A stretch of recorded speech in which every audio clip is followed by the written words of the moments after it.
So in this video you can go over and make use of the concept of the vectors to have the area of the parallelogram as well as the area of the triangle. Now let's say we have a parallelogram. I understand you know what is a parallelogram. Let's say we should have to come up with a parallelogram.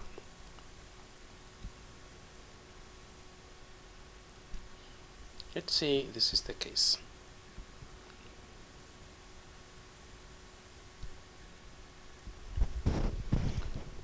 And that should be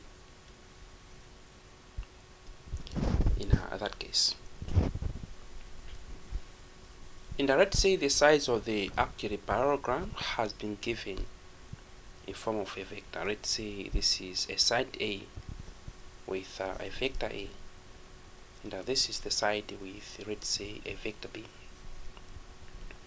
Let's say that's the case.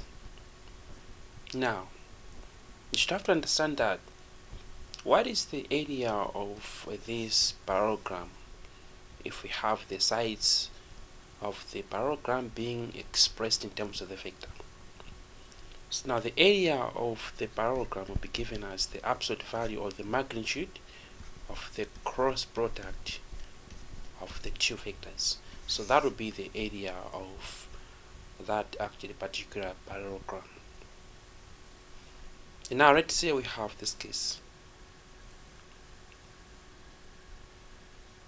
In this case, we have now the triangles. We have the triangle 1 and this is the triangle 2. So now since this is a bisector, it means the parallelogram has been divided into two parts. So which means the area of this part will also be the same as the area of this part. In other words, the area of the triangle 1 is the same as the area of the triangle 2. So which means what is the area of the triangle formed within the parallelogram? So the area of the triangle should be the area of the triangle be given as the area of the parallelogram. That should be this. The area of the parallelogram divided by 2. So which means the half of the area of the parallelogram will also be the angle will also be the area of the triangle. So take note of that. And for instance, sometimes you can also have to understand in this way as well, in the sense that let's say now it should be this. Let's say we have a case like this, and assuming that we're not being given the direct vectors as the sides of the parallelogram. Let's say instead of having, let me just have to remove it the whole.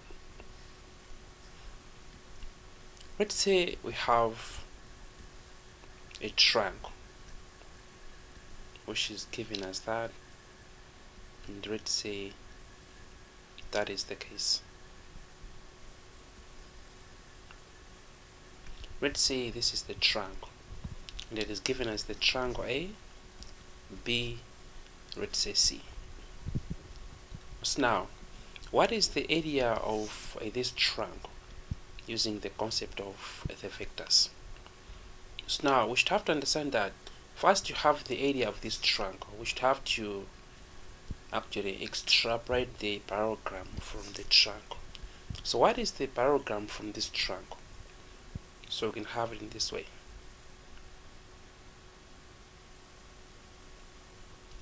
Let's say it can be like that. So which means can be given as this.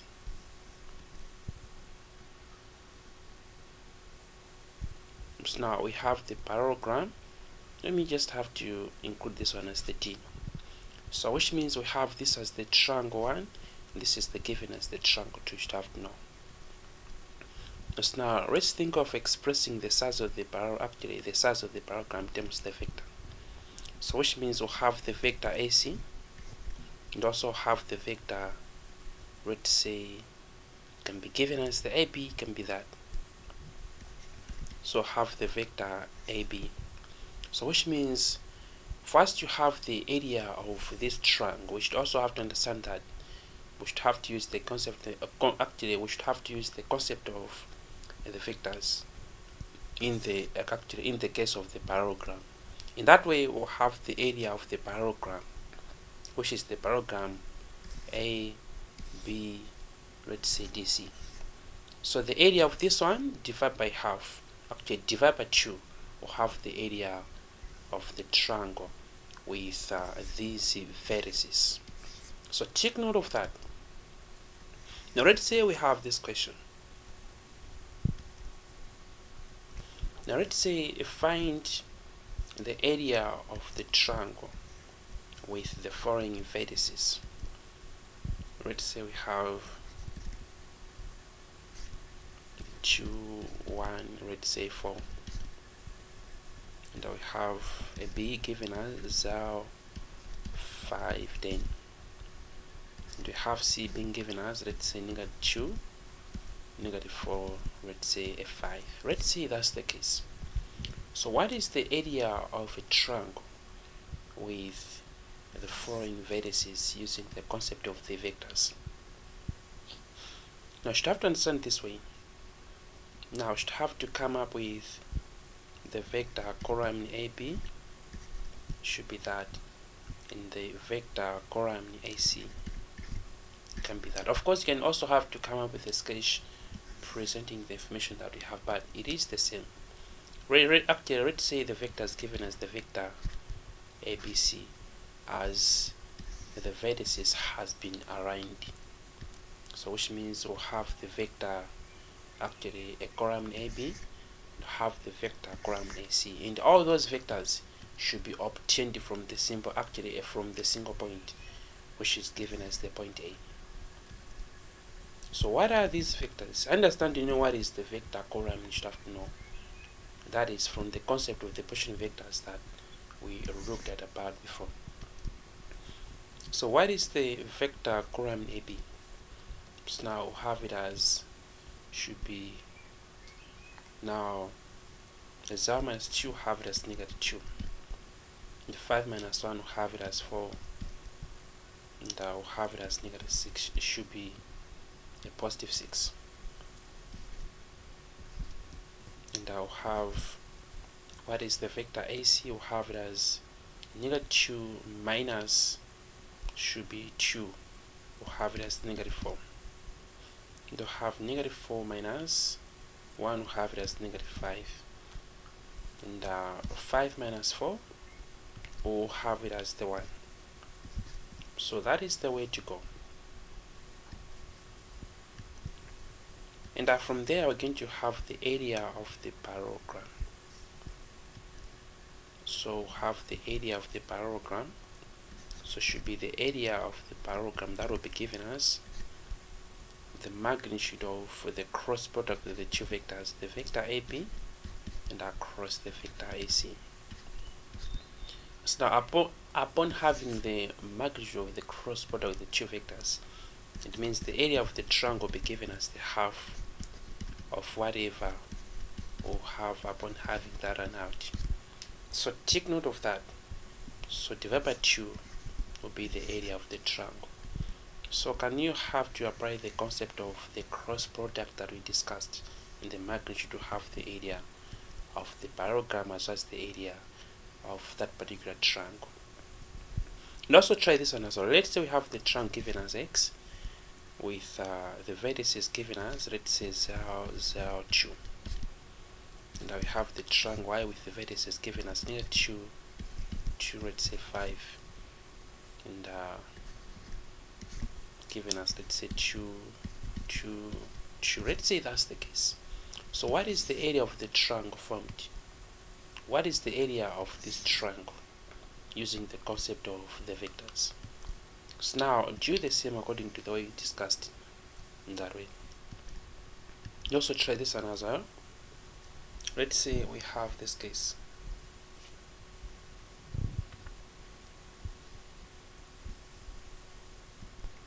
Let's say find the area of the triangle with the vertices, let's say a B, and we have 1, 4, 6, and we have the Q, negative 2, 5, let's say negative 1, and we have R, and which is now been given as, let's say, 1, negative 1, the positive 1. So try to have the area of that particular, actually, a triangle, using the concept of the vectors. And also at your own time, you should have to understand about this one as well. Find the area of the parallelogram with the vertices. Now we've been given the vertices of the parallelogram. We should have to calculate the area of the parallelogram. Now should be, let's say, have the vertex 1, should be vertex A, should be 3, so let's say this is now 2 dimension as the information has been presented. Let's say have actually vertex B that given us, let's say, 3, now should be negative 1, should be negative 1, 3, and we have C 5, 2, and we have the D, which is given us a 5, now should be 3, negative 1. Let's say that's the case. So which means if you may wish, you can also have to sketch that particular parallelogram based on the way information has been given. It means this is the parallelogram of interest. So we can have it as that. So which means this one can be given as the A, B, C, up to D. So you can just have to calculate the vector AB and as well as the vector AD, much as the vectors are emanated from the same actually point. So having that on out, you'll also be able to have the area of the parallelogram using the concept we recently discussed. Just have the cross product of the 2 vectors AB as well as the AD and their a magnitude. That would be the area of that particular parallelogram. And that to have the area of its actual triangle, we just have to divide by 2. And also in the same way, just have to try this one as well. What if the vertices are being given in terms of the 3 dimension? Let's say we have, in this case, should be given as a 1, 0, 2. How about that one? And we have PQ, which is given as 3, 3 and also 3 as well. Let's say that's the case. Now we also have R 5 up to 7, 5 and our H. And the H is given as a 5, 2, 7. Should be 5, 2, 7 up to 5, 2, 7. Let's say that's the case. What is the area of this parallelogram? So take note of that.